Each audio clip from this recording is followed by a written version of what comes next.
Hello student, welcome to my channel free medical education. आज हम बात करेंगे स्टैंडर्ड प्रिकॉशन। मेरी जो वीडियो है ये पार्ट 2 है।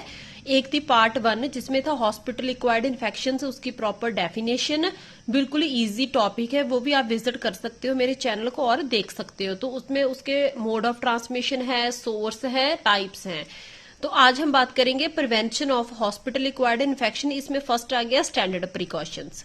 अगर आपको किसी भी टॉपिक के रिगार्डिंग कोई नोट्स चाहिए या फिर इजी एक्सप्लेनेशन चाहिए, वो भी हिंदी में, आप मेरी इस मेल आईडी पे मुझे टेक्स्ट कर सकते हो, मेल कर सकते हो, amritharjas@gmail.com।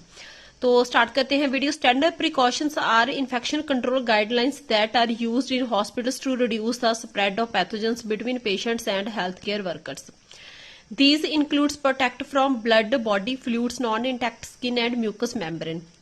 जो स्टैंडर्ड प्रिकॉशंस होती हैं, ये एक हम बोल सकते हैं कि रूल रेगुलेशंस सेट किए जाते हैं हॉस्पिटल के द्वारा। मतलब उनकी जो इन्फेक्शन कंट्रोल टीम होती है वो एक रूल रेगुलेशंस को सेट करती है। जो हेल्थ केयर वर्कर्स हैं, डॉक्टर, नर्सेस, जीडीए, हाउसकीपिंग, सभी जो हॉस्पिटल में काम कर रहे हैं उन्होंने फॉलो करने हैं।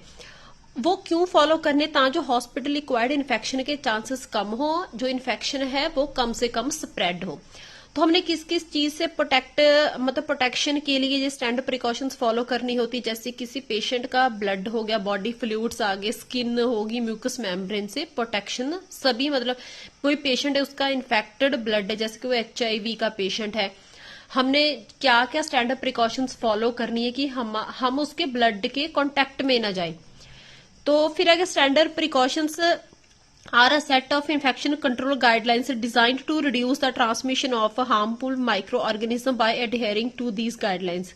Health care professionals can help protect themself, their patients and general public from the spread of disease.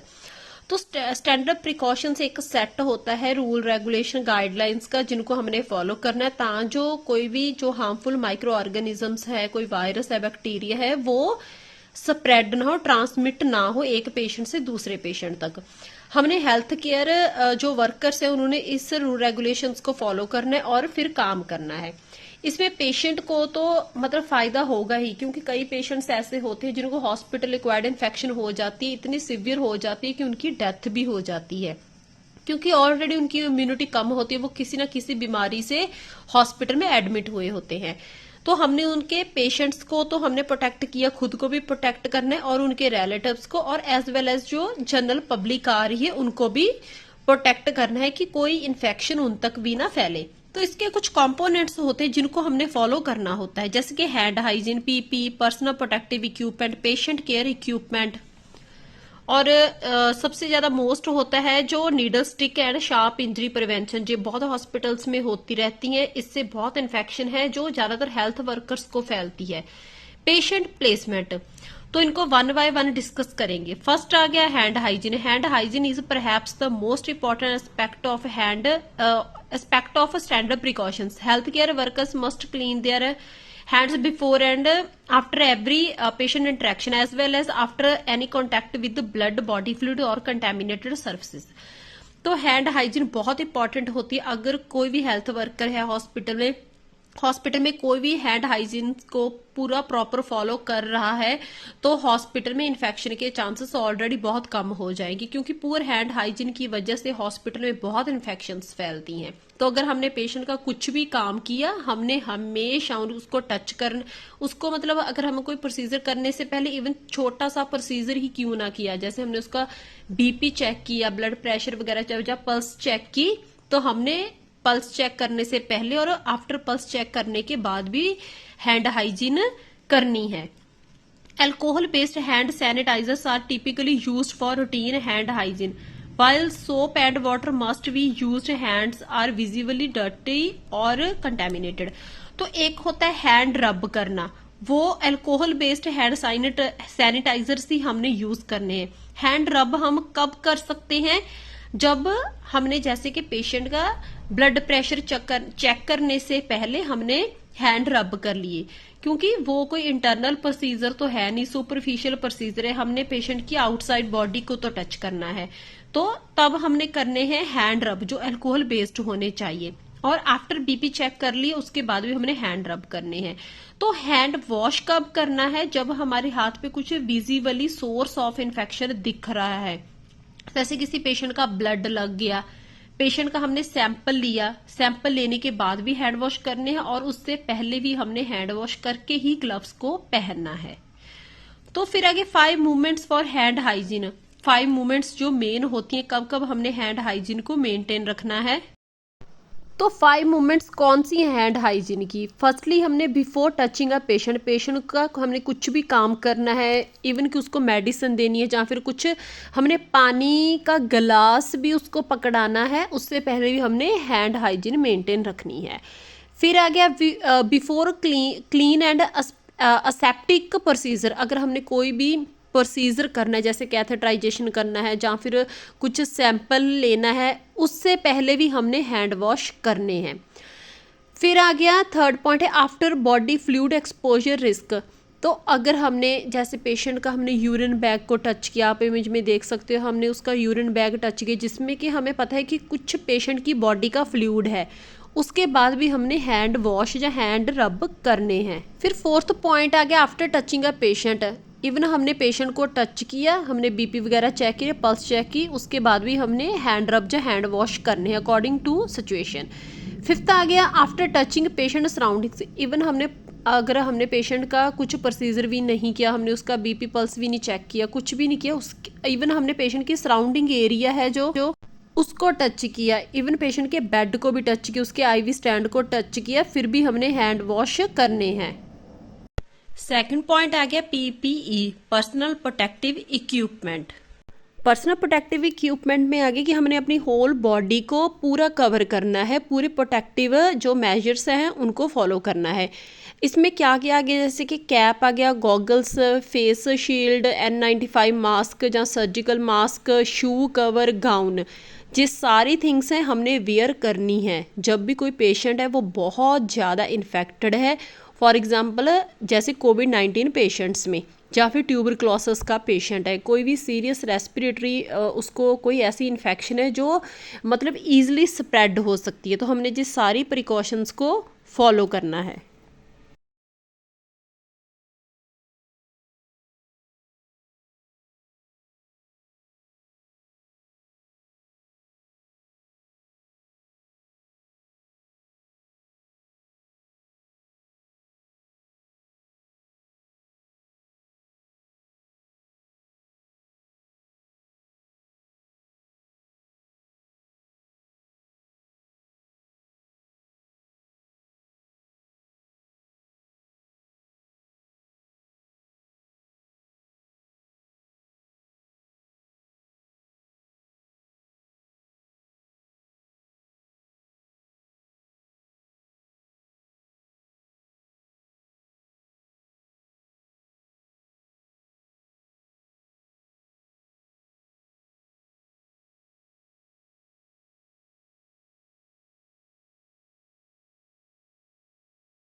Next third component है जो स्टैंडर्ड प्रिकॉशंस का, पेशेंट केयर इक्विपमेंट्स। मतलब जो पेशेंट के हम केयर कर रहे हैं उसके रिलेटेड जो भी इक्विपमेंट है उनको भी हमने क्लीन रखना proper. Must be cleaned and disinfect between patients to prevent the spread of infection. These includes items such as, जो भी वार्ड होते हैं जहाँ आईसीयू होते हैं, कई ऐसे इंस्ट्रूमेंट होते हैं, कई ऐसे इक्विपमेंट होते हैं जो सभी पेशेंट्स के लिए मतलब एक ही यूज किया जाता है सभी पेशेंट्स के लिए इक्विपमेंट। तो कई इक्विपमेंट बहुत कॉमन होते हैं जो सभी पेशेंट्स के लिए यूज किए जाती हैं। तो अगर हम उन इक्विपमेंट्स को प्रॉपर डिसइंफेक्ट नहीं करेंगे, क्लीन नहीं करेंगे, तो जब हमने एक पेशेंट पे यूज किया, क्या पता वो मतलब इन्फेक्शन हो उस पेशेंट को बहुत ज्यादा, मतलब उससे इन्फेक्शन का वो सोर्स हो। तो ऐसे हमने बिना मतलब हैंड हाइजीन किए या फिर बिना कोई इंस्ट्रूमेंट है उनको मतलब प्रॉपर क्लीन किए हमने दूसरे पेशेंट पे यूज कर लिए, तो इससे क्या है, इन्फेक्शन है पेशेंट टू पेशेंट स्प्रेड हो जाती है। तो ये सारी आइटम्स कौन सी होती हैं, जैसे कि पल्स ऑक्सीमीटर आ गया जो कॉमन यूज होता है, स्टेथोस्कोप आ गया, सभी पेशेंट्स के मतलब एक दो होते हैं वार्ड में, हम सभी के लिए यूज करते हैं। ग्लूकोमीटर बहुत कॉमन इक्विपमेंट है। जो लास्ट कंपोनेंट है स्टैंडर्ड प्रिकॉशन का वो है patient placement. In some cases patients with certain infectious diseases में needs to be isolate in a private room to prevent the spread of infection. तो कई पेशेंट्स को आइसोलेट रखना पड़ता है बाकी पेशेंट से, ताकि जो पेशेंट टू पेशेंट इन्फेक्शन ना जाए और जो स्टाफ है वो भी कम से कम कांटेक्ट में रहे मतलब इन्फेक्शन की। तो पेशेंट्स की इन्फेक्शन के अकॉर्डिंग ही उनको आइसोलेट रखा जाता है। कई इन्फेक्शंस पेशेंट को ऐसी होती हैं, उनको ऐसी डिजीजेस होती हैं कि उनकी डिजीजेस के अकॉर्डिंग ही उनको आइसोलेट रखा जाता है, बाकी पेशेंट से अलग रखा जाता है। फर्स्ट आगे जैसे कि contact precautions. Contact precautions which requires the use of gloves and gown when entering the room may also be necessary. जो कॉन्टैक्ट प्रिकॉशंस होती हैं वो किन किन पेशेंट की डिजीजेस से उनके लिए यूज की जाती है, जैसे कि किसी का ओपन वूंड हो, हेपेटाइटिस ए और बी वायरस हो सकता है, पेशेंट को चिकन पॉक्स। जब मतलब ऐसी प्रिकॉशंस हमने तब फॉलो करनी जब पेशेंट को हमने कांटेक्ट किया, उससे हमने उनको बिना ग्लव्स यूज किए हाथ लगाया तो इन्फेक्शन फैल सकती है। जैसे कि इसमें हमने ग्लव्स को यूज करना है, गाउन को प्रॉपर जो पीपीई है उनको वेयर करके ही रूम में एंटर करना है। नेक्स्ट आगे एयरबॉर्न प्रिकॉशंस। एयरबॉर्न प्रिकॉशंस उन डिजीजेस के लिए यूज की जाती हैं जो जैसे कि पेशेंट ने कफ वगैरह की, उनके जो सारे ही इन्फेक्शन वाले पार्टिकल्स हैं वो एयर में आ गए, तो हमने एयर में से ही इन्फेक्शन को प्रिवेंट करना है। Which involve use N95 mask, negative pressure room must be used for patients with airborne infections. तो हमने इसमें जैसे कि N95 मास्क यूज करना, नेगेटिव प्रेशर रूम यूज किए जाते हैं। नेगेटिव प्रेशर, पहले तो बात करते हैं कि एयरबॉर्न प्रिकॉशंस किन के लिए, जैसे कि पेशेंट को हो गया ट्यूबरक्लोसिस हो गया, इन्फ्लुएंजा वायरस हो गया और कोविड-19। तो नेगेटिव प्रेशर रूम से यूज किए जाते हैं। नेगेटिव प्रेशर रूम्स का मतलब आके जो एयर का प्रेशर होता है वो अंदर पेशेंट के रूम में कम होता है और बाहर ज्यादा होता है। कि जब भी हमने पेशेंट का, जैसे हमने उसका गेट वगैरह जो रूम का है हमने ओपन किया तो प्रेशर अंदर कम होगा रूम में, तो एकदम से जो भी इन्फेक्शन वाले पार्टिकल्स हैं वो बाहर नहीं आते। तो जो नेगेटिव प्रेशर रूम्स है उनको यूज किया जाता है एयरबॉर्न प्रिकॉशंस के लिए।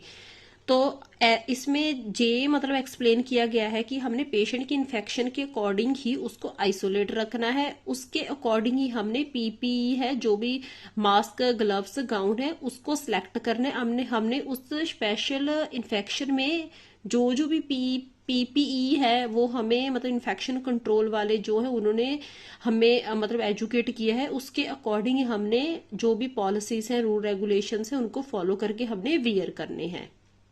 Standard precautions are a key part of infection control and play important role in preventing the spread of diseases.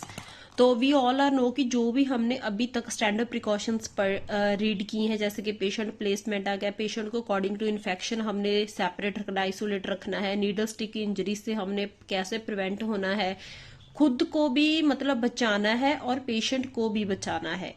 तो पेशेंट के रिलेटिव्स को भी हमने प्रोटेक्ट रखना है। तो मतलब पेशेंट की इन्फेक्शन के रिगार्डिंग हमने पेशेंट के रिलेटिव्स को भी एजुकेट करते रहना चाहिए। तो जैसे कि हमने जो पीपी है, पर्सनल प्रोटेक्टिव इक्विपमेंट्स, वो हमने वेयर करने हैं अकॉर्डिंग टू पॉलिसीज, हमने हैंड हाइजीन मेंटेन रखनी है। तो सारे जो स्टैंडर्ड प्रिकॉशंस है उनके कंपोनेंट है, हमने इसको फॉलो करना है। तो अगर हम इसको फॉलो करते हैं तो हॉस्पिटल में जो HAI, हॉस्पिटल एक्वायर्ड इन्फेक्शन, उसके चांसेस बहुत कम हो जाते हैं। पेशेंट भी प्रोटेक्ट रहता है, हम खुद भी प्रोटेक्ट रहते हैं और उसके रिलेटिव्स भी प्रोटेक्ट रहते हैं। तो थैंक यू टू ऑल। अगर आपको मेरा जो टॉपिक, मैंने खुद से ही ये सारा नोट्स प्रिपेयर किए थे, बहुत इजी नोट्स हैं। तो अगर आपको मेरा कंटेंट अच्छा लगा, मेरे चैनल को सब्सक्राइब करना, शेयर करना और लाइक करना। Thank you. ये पार्ट 2 था मेरी वीडियो का। पार्ट 1 भी इसके साथ ही आप मेरे चैनल को विजिट कर सकते हो और देख सकते हो। धन्यवाद।